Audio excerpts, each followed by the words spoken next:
सैयद मुश्ताक बहारी हजारों नम आंखों के साथ सुपुर्द हक। नाजरीन, आप देख रहे हैं राजा टीवी शो में आपका होस्ट रमीज राजा। सैयद मुश्ताक बहारी दिल का दौरा पड़ने से इस आर्जी दुनिया से रहलत फरमाकर आलम हकीकी की जानिब सफ़र उक़बा की मंजिल तवील को कूच फरमा चुके हैं। पीर सैयद मुश्ताक अहमद बहारी न सिर्फ जम्मू कश्मीर में सियासत के वफ़क़ पर एक ताबा सितारे की मानिद थे, बल्कि दुनिया की सबसे बड़ी जमहूरी रियासत यानी या मुल्क भारत के सियासी मैदान के अहम तरीन सियासतदान भी थे। बुहारी को पहाड़ी कम्युनिटी बाबा कौम के अवामी खिताब से पुकारते थे। पहाड़ी कौम ने जब यकजा होकर रिजर्वेशन की मांग की तो बाकी पहाड़ी लीडरान के साथ मिलकर बल्कि उन्हें लीड करते हुए बाबा कौम ने इस कौम की आवाज़ को बुलंद किया। ज़ोरदार आवाज़ और ताकत बन के मंजर आम पर आए थे। याद रहे तहसील सुरनकोट से वो मुल्क की सबसे ताकतवर सियासी जमात भारतीय जनता पार्टी के टिकट पर नामजद थे। जम्मू कश्मीर असम्बली इंतखाबात 2024 में हिस्सा ले रहे थे। भाजपा की नहायत ही मजबूत उम्मीदवार थे, पर अपनी किस्मत आज़मा रहे सियासी माहिरीन के मुताबिक अवाम सुरनकोट ने बड़ी तादाद में मौसूफ के हक में वोट किया था।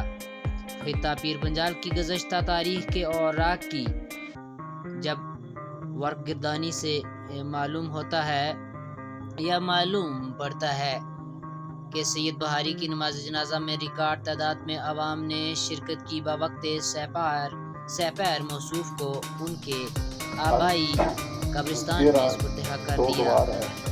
यूं बकौल बैनुल अक़वामी शोहरत याफ्ता और तहसील मेंढर से बीजेपी के नामजद और दबंग नामजद लीडर खान ने आज कहा है कि आज एक अहद तमाम हुआ। नाजरीन, अब हम आपको एक तज़िया सुनवाते हैं। तज़ियागार हैं सफ़ीर फैज़ी। इस दौरान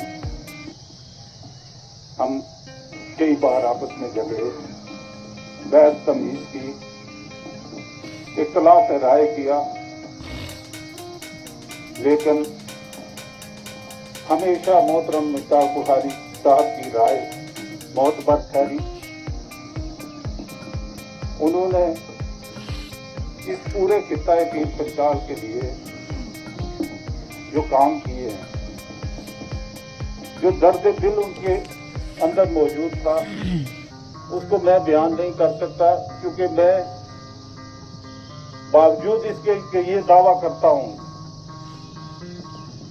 कि सियासी और समाजी मामलात के ऊपर जितनी मेरी उनके साथ ज़हनी हम आहंगी थी, शायद ही इतनी किसी दूसरे के साथ हो, क्योंकि वो हमेशा एक दावा, एक हक जताया करते थे।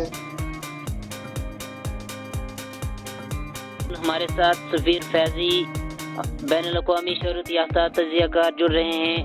सफ़ीर फैज़ी, आप हमारी आवाज़ को सुन पा रहे हैं? जी रमीज भाई, मैं आपकी आवाज़ को सुन रहा हूँ। आपका बहुत बहुत खैर मकदम राजा टीवी शो और नेशनल टीवी न्यूज़ पर। जी फैज़ी, हम ये जानना चाहेंगे कि सबसे पहले आप इन्हें बतौर सियासतदान कैसा देखते थे खित्ता पीर पंजाल के उफ़क़ पर?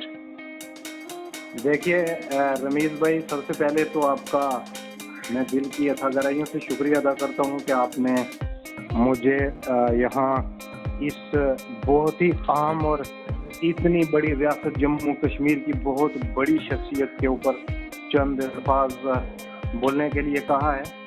तो मैं आपको बताऊं कि सबसे पहले तो अल्लाह पाक से दुआ है कि उन्हें जन्नत बरी में आला से आला मकाम नसीब अता करे। वो एक ऐद शनास शख्सियत और ऐद साज शख्सियत के मालिक थे। एक मखसूस निज़ाम फ़िक्र से आशना थे, गरीब परवर और अज़मत आदम के अलंबरदार थे। वो किसी बख्शी हुई जन्नत के बजाय अपने खून जिगर से खुद अपनी जन्नत बनाने के अमल को ज़्यादा अमकान परवर और ज़्यादा हयात आफरी समझते थे। उन्होंने मसलसल जदोजहद की, जिसका समर सारी दुनिया ने देखा।